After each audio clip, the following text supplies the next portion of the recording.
A child born into the blooming, buzzing confusion attempts to isolate complexes of activity, complexes of color, sound, and tactility. And the nurturing parent provides names. This is a kitty. This is a bird. This is a blanket. What is happening here is that the blooming, buzzing confusion is slowly being tiled over by an interlocking and seamless set of names and syntactical structures, which literally then stand for reality. They stand for reality. So since this is a fairly small group and I'm feeling fairly confident, I'd like to talk about language today, and I will attempt to open this with a performance, which is something I rarely, like never, do. "'Twas brillig, and the slithy toves did gyre and gimble in the wabe.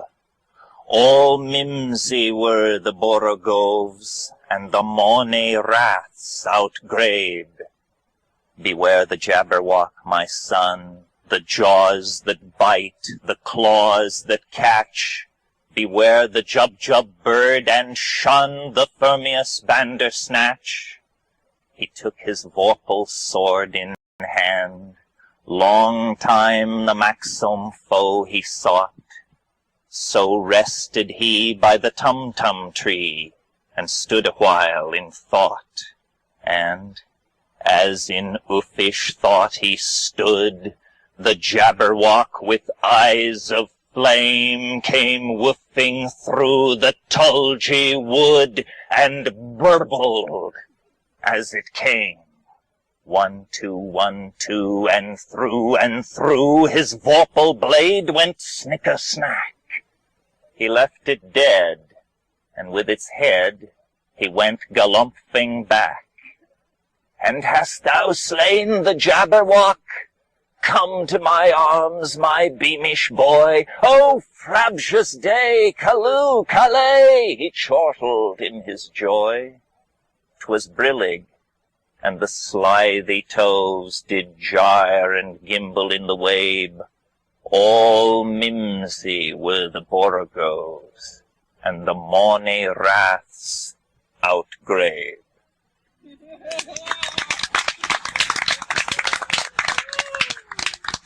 That's worth hours of the other stuff. Well, I assume most of you recognize that as Lewis Carroll's Jabberwocky, which was an example of verbal intentionality and syntax overcoming absence of ascribed meaning. This is what's happening here, that the intentionality of meaning is so great that it overcomes the absence of conventional definition. And we've been talking a lot in this section about language and the origin of language, and we've also been using language in a fairly free and in some cases unusual and in some cases outrageous manner. So that's what I meant when I said it made sense to examine the tools. We are particularly neurologically outfitted for the production of small mouth noises, rapidly modulated small mouth noises. We can do this, I've proved it myself, for hours at a time without exhaustion. And what is going on there is that rather than the rippling of plumage or the rubbing of hard body parts against each other, since we don't have any hard body parts to rub against each other most of the time, communication in our species has taken the form of neuromodulation of small mouth noises. Now, these small mouth noises are transduced into acoustical waves, a physical phenomenon which moves from point to point in ordinary Newtonian space. The acoustical pressure wave strikes the ear. The ear conveys the particular unique signature of that arriving acoustical wave into, for what of a lack of a better term we have to call the mind. And the mind takes this acoustical signal and compares it with an imprinted dictionary built up out of experience. It does this very, very quickly. The speed with which the dictionary is consulted and each arriving word is identified, its syntactical class understood, and its intentionality in the domain of meaning recognized is very, very rapid. It represents the most rapid sort of intellectual activity that we undertake as human beings. Thought is a similar phenomenon, but it is an interior dialogue, and God help us, let's hope we understand our thoughts better than what people say to us, because in the case of our thoughts, we are both the one communicating and the one communicated to. Language is this double-edged adaptation of the human animal. It is obviously a multifaceted, multipurpose, adaptive advantage in all environmental situations, because if you can image and linguistically process evolving situations, you have a leg up over an organism which is hardwired for reaction along the line of instincts. Yet, in the domain of cognition, it's almost as though language has exceeded its usefulness, because someone said language was invented to lie. Well, perhaps that is too cynical, but certainly language obfuscates reality. It cannot help but do this. It does it in the following manner. A child born into what the psychologist William James called a blooming, buzzing confusion, a child born into the blooming, buzzing confusion attempts to isolate complexes of activity, complexes of color, sound, and tactility. And the nurturing parent provides names. This is a kitty. This is a bird. This is a blanket. What is happening here is that the blooming, buzzing confusion is slowly being tiled over by an interlocking and seamless set of names and syntactical structures, which literally then stand for reality. They stand for reality. So unless you're the kind of very fortunate person who speaks many, many languages fluently and has a sense of this relativity of the intent to communicate, you are barred from realizing the context dependency of your own language. And we all are like this. This impressed me very much in the Amazon, because the first time I went to the Amazon, I knew nothing about botany, and it appeared to me largely to be green. And when I returned some years later, having made a fairly thorough study of the taxonomic families of tropical plants, it was a vast, intricate, fascinating domain, because I had terms for all these exotic floral forms, leaf forms, seed expressions, morphology, you see. Nature nature's expression in the world of form is called its morphology. Morphology is the science of form.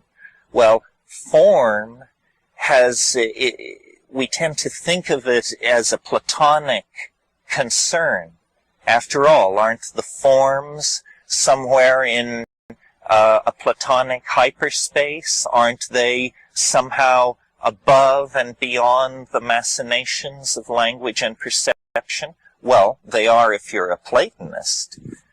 But when we look at natural form, the enterprise of science has been to attempt to describe natural form. This is essentially a program to be carried out within the domain of language. And this has been entirely overlooked by the philosophy of science, so far as I can tell.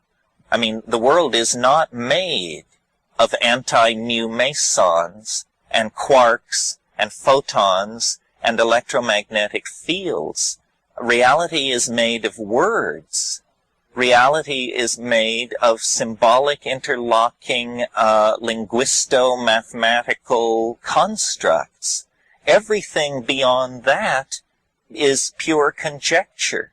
I mean, this is what you learn in Philosophy 1, the relativity of knowing, the impossibility of actually nailing down the ontos of what is presented in the theater of perception through an exercise of epistemic knowing. It cannot be done.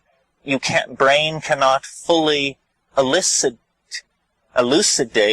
brain. There's a tautology there. So language is something that springs from the biological matrix and the neurological matrix within us.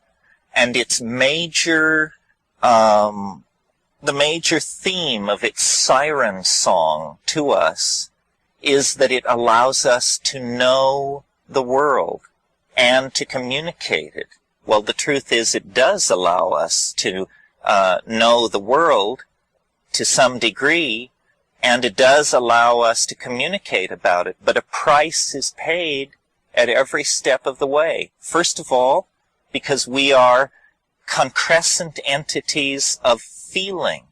This is Alfred North Whitehead. We are concrescent entities of feeling, yet our language prepares us to describe a world of three-dimensional spatial relationships between solid objects. So it is not true to the perceiver, you see. There is a kind of break of faith with the world. Language betrays. Language betrays in order to mean. You know, Archibald MacLeish said a poem should not mean but be. And this is a reasonable statement of a poetic, but it is not a basis for a theory of communication. A theory of communication depends on correct mirroring of the meme that is being transmitted, no matter how far down the line it has come.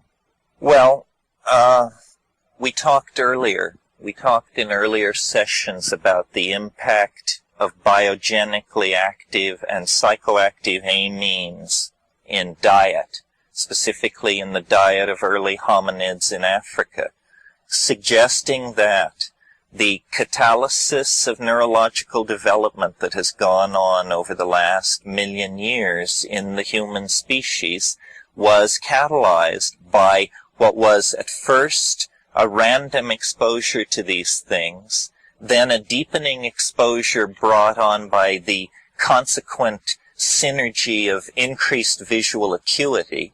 In other words, some of these biogenic amines were conferring increased visual acuity, and this was shifting the reproductive mathematics in the direction of those individuals that were allowing this psychoactive substance, I mean, let's be frank about it, into the diet. Then later we saw that sexual arousal was also a concomitant to admitting this item into the diet, and at higher doses and deeper exposures, a deepening sense of what we can call without defining the other. The other. I read recently an interesting paper called The Felt Presence of the Other in Unusual Environment.